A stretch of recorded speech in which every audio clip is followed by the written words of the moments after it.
Call Me By Your Name by Lil Nas X. I'll be teaching theory and the chords. So first we're gonna start. It's two major chords right next to each other: D sharp major and E major. And then you go same thing but backwards. So if you don't know a major chord, it is, at least for a D sharp major, it is 6 8 8 8 on fifth string, fourth string, third string, second string, and then you move that same shape up to 7 9 9 9 9. As so, and then you do the same thing. So you strum that together.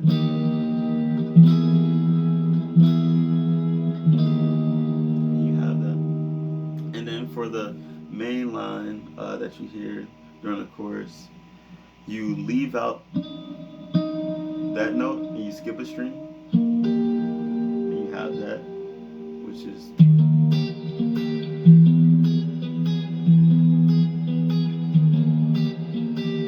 which is 6 8.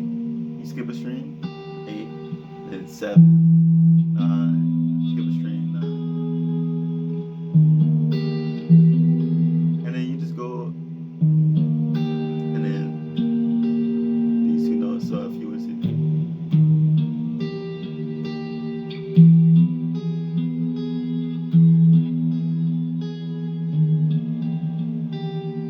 like that.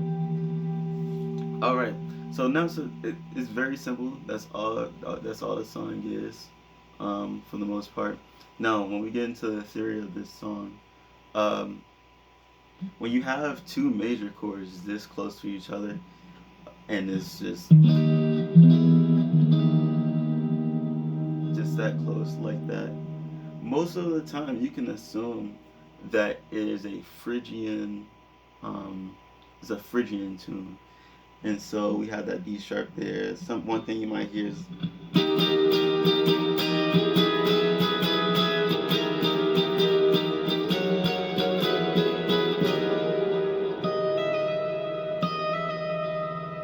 right.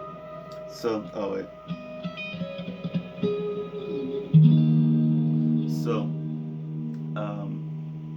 the way that I approached my cover was, instead of just having regular major chords here,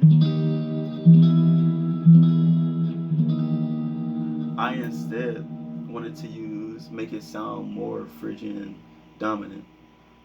So I said Phrygian. Phrygian is a minor scale, but Phrygian dominant is a major scale, ish. It's like it's a mode of harmonic minor. It is the fifth mode of harmonic minor. But that's more deep theory. If you want me to get into that, I can. But pretty much, Phrygian goes from a dominant 7 to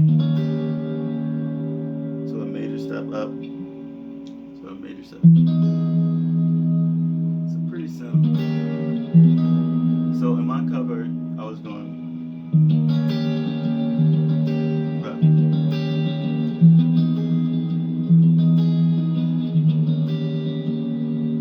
And it sounds pretty, especially around the chords that he's singing, because he stays mainly in around the same notes, so it still works either way.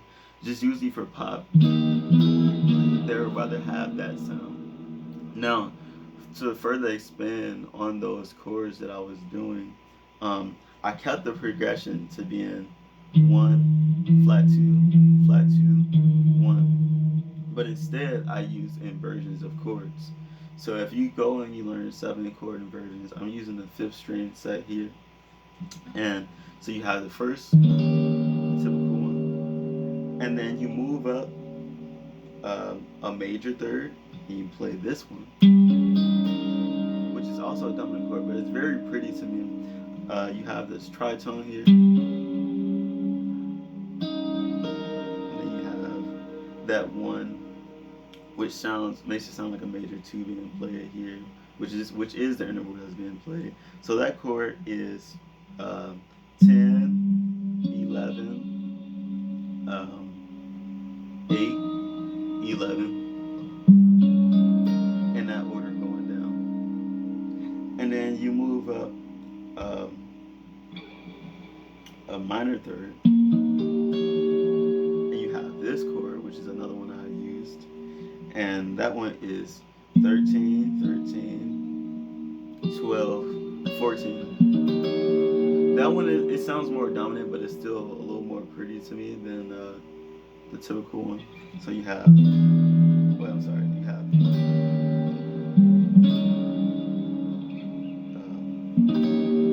those are three. There's another one, but I didn't use that one. And then for the major chords, you have the regular major seven. You move up a major third again, and you have this big chord.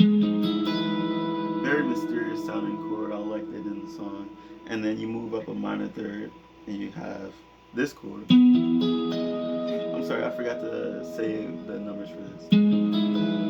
So it is 11, 13, 9, 12. Very pretty chord.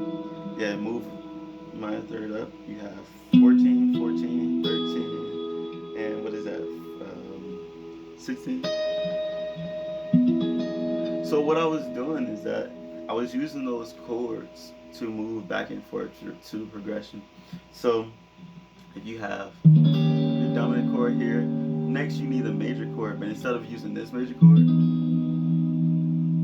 actually, how did I do it? Yeah, so I did use that major chord. And instead of playing that chord again, I move up instead to this one.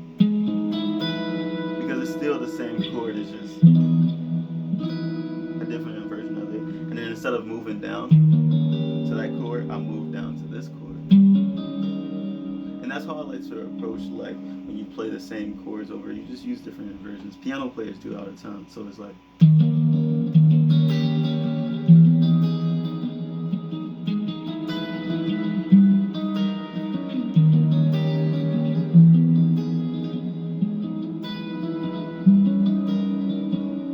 And then if I were to either start here, on the dominant chord,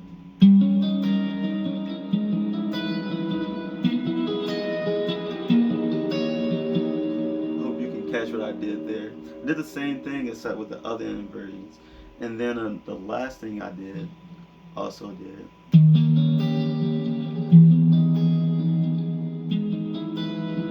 Instead of moving down to the first inversion, I moved up again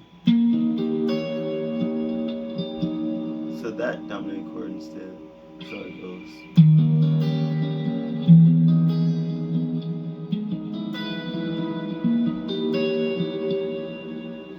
And that sounded pretty. Now the final thing that I did that was also out was changing those dominant chords into fully diminished chords. Anywhere that you see the dominant chord, maybe except for this one, you have to move up a half step. But there's other theories to that. The one I did the most was I went.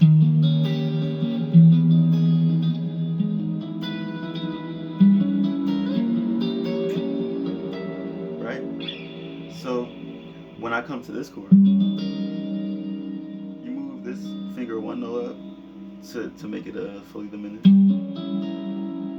And then, you know, with fully diminished chords, since they're all thirds, you can move up and down freely a minor third.